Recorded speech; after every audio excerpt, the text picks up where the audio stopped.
బాబు గారు ఏమిటి పని? నన్ను నిలదీయడం నువ్వెవడా?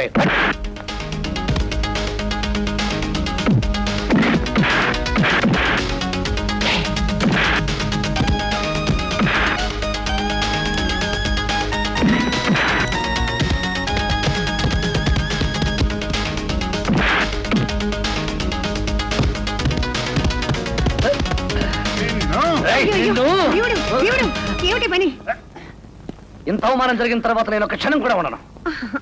మీరుండండి బాబు, నేను ఇతని మందలిస్తానుగా. భీముడు ఏమిటి అల్లరి? అల్లరి నాదా ఆయందా?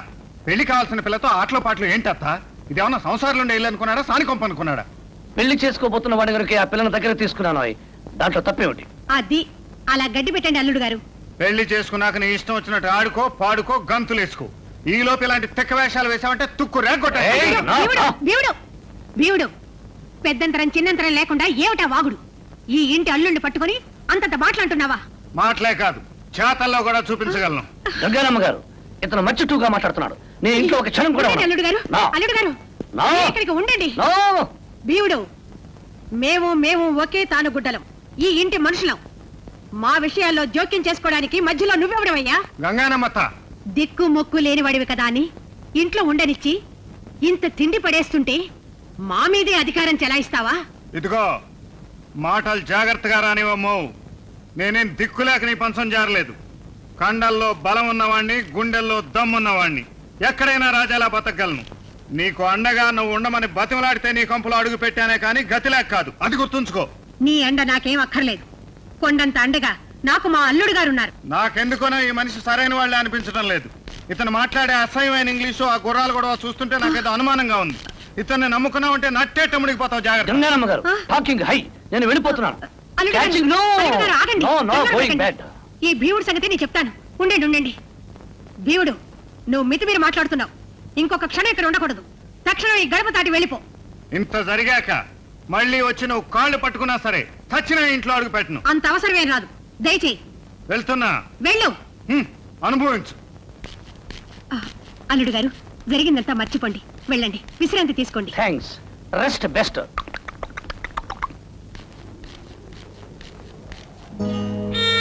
చిలకమ్మ, వెళ్ళిపోతున్నావా భీముడు? మండించే ఎండల్లో బతుకుతున్న నాకు తెల్లని నీడు దొరికిందని మురిసిపోయాను. నా కలలన్నీ కళ్ళలు చేసి, నా ఆశలన్నీ అడియాసలు చేసి వెళ్ళిపోతున్నావా భీముడు? నీ కలలు కళ్ళ చేయటానికి కాదు చిలకమ్మ, నిజం చేయటానికి. నీ ఆశలు పండించడానికే ఈ నాటకం అంతా. ఒక అడుగు ముందుకు వేశాం, మొదటి అంకం పూర్తయింది. రెండో అడుగు ముందుకు వేశాం, రెండో అధ్యాయం పూర్తయింది. 7 అడుగులు పూర్తి చేయాలంటే 3వ అధ్యాయం మొదలు పెట్టాలి. అందుకే కావాలనే నేను ఇంట్లోంచి బయటకు పెడుతున్నాను. ఒక్క క్షణం నిలబడు భీముడు. ఒక్కసారి కళ్ళారా తనివి తీరా నిన్ను చూసుకొని, నా పట్ల అభిమానం చూపించిన మనిషి రూపాన్ని ప్రేమగా నా కుండల్లో భద్రపరుచుకొని.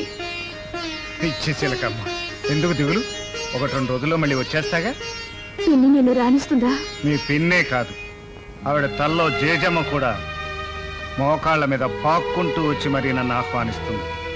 వస్తా చిలకమ్మ.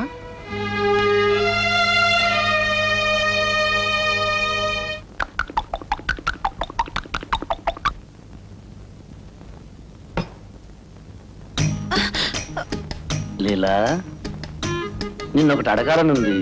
అడగండి. అడిగాక కాదంటే? నేను అడగండి. ఇలా అడిగాడేమిటా అని ఆశ్చర్యపోకూడదు. ఫోను అడగండి. అది అడగకూడదే అయినా అడిగిస్తున్నాను. త్వరగా అడగండి. నాకు గుర్రబండి కావాలి. గుర్రబండ? వెళ్ళిపోతారా? వెళ్ళిపోను, అలా వెళ్ళొస్తాను. చేతులు బీకిస్తున్నాయి లీలా. గుర్రబండి కోసం చేతులు పీకడం ఏమిటి? అదే నాలో ఉన్న తమాషా లీలా.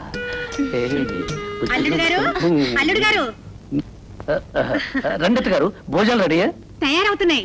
మీరు చెప్పారుగా 16 రకాలు. సీత వండుతోంది. ముందు మీరు ఇలా పని చేయండి, నా కడుపులో గుర్రాలు పరిగెడుతున్నాయి.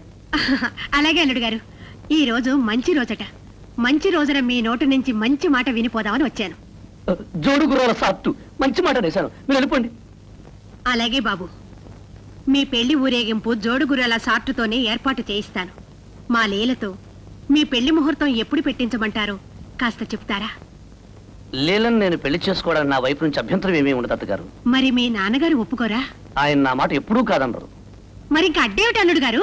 బాబా బాల బ్రహ్మచారి అని ఒక ఆయన నడతగారు. ఉహుం. వారిది బ్రహ్మచారుల వంశం. ఆయన తండ్రి గారు తాతగారు అందరూ బ్రహ్మచారులే. వారు మా వంశానికి కులగురువులు. వారికి మీరు మీ మర్యాదలు నచ్చి, పిల్ల గుణగణాలు నచ్చి, ఆయన తెల్ల జెండా అని ఊపితేనే గాని మా వంశంలో ఎవ్వరూ పెళ్లి చేసుకోరు. పుణ్యాత్ములు. ఆ మహానుభావులు ఎక్కడుంటారు అల్లుడు గారు? మామూలుగా హిమాలయాల్లో రగ్గు కప్పుకుని జపం చేస్తుంటారు అత్తగారు. మొన్ననే మా ఊరొచ్చి మా ఇంట్లో ఉన్నారు. అలాగా, సంతోషం. అయితే లీలను తీసుకుని మీ ఇంటికి వెళదామా? వద్దు, ఆయన ఇక్కడికి రావాలి, మిమ్మల్ని మీ ఇంటిని మీ పిల్లని చూడాలని చెప్పాను కదా అత్త. ఆయన్ని ఇక్కడికి రమ్మని కబురు పంపిద్దాం. అత్తో! ఏమైంది? కబుర్లు కాకరకాయలు పంపిస్తే పరుగు పరుగున వచ్చేయడానికి మీ ఇంటి చుట్టూ తిరిగి ఆ సీనయ్యగాడు అనుకున్నారా? మహానుభావుడు, సాక్షాత్తు బ్రహ్మచారుల పుత్రుడు. నేనే స్వయంగా వీడి సాష్టంగా తడపడం చేసి బతిమాలి తీసుకొస్తాను అత్త. అయితే వెంటనే వెళ్ళిరండి. కడుపులో లపుకు లపుకు గుర్రాలు పెడుతున్నాయి. 4 మెతుకులు తిని పెడతా. ఆ, రండి రండి. లీలా, అన్ని తీసుకురా. అలాగేనమ్మా. కూర్చోండి. ముందు నీళ్లు తాగండి. తొందరగా. Very good. నాటకం రమ్స్గా నడుస్తుందన్నమాట. ఇప్పుడు మరీ పాకాన పడబోతోంది డాడీ. నీ ప్రయత్నం వల్ల మీ అత్తయ్య పిల్లలకు న్యాయం జరిగితే నాకు అంతకంటే సంతోషం ఉంది. రేపే ఈ నాటకాన్ని మరో కొత్త మలుపు తిప్పబోతున్నాం. అప్పుడే కథ క్లైమాక్స్ కు చేరుతుంది. ఆ, ఏమిటి చెల్లెమ్మా, ఏమిటి హడావిడి? ముగ్గురు పెట్టారు, తోరణాలు కడుతున్నారు. అవునన్నయ్య, మన పట్నం బాబు ఎవరో బాల బ్రహ్మచారి బాబాని మన ఇంటికి తీసుకొస్తున్నారు. బాలబ్రహ్మచారి బాబానా? అవునన్నయ్య, వారి తండ్రి, వారి తాతగారు అందరూ బ్రహ్మచారులేనట. ఆ? ఆ, నువ్వెంత పిచ్చిదానివమ్మా. ఆయన తాత బ్రహ్మచారి అయితే ఈయన తండ్రి ఎలా పుట్టాడు? ఈయన తండ్రి బ్రహ్మచారి అయితే ఈయన ఎలా పుట్టాడు? ఆలోచించావా? అవునన్నయ్య, నాకీ ఆలోచనే రాలే సుమా. ఇప్పుడు ఇప్పుడు నువ్వు నాకు మహాబాగా నచ్చావు. ఆ? నన్ను నువ్వు రా అంటున్నావా? అవునరా, నాకు నచ్చిన వాళ్ళని ఏరా అనే అంటాను. ఆ? నచ్చిన వాళ్ళని ఏరా అంటావా? మరి బాగా నచ్చిన వాళ్ళని బండ బూతులు తిడతాను. బండబూతులు.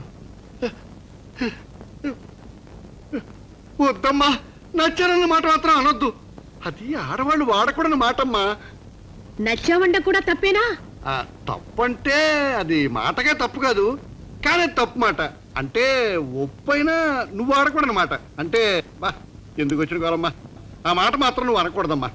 రాని, పట్నం బాబు రాగానే ఆ బాబా బాలబ్రహ్మచారి విషయం ఏమిటో కుండ బద్దలు కొట్టినట్టు అడిగేస్తాను. అది అడిగేయడం కాదమ్మా, కడిగేయి రాని చెప్తాను.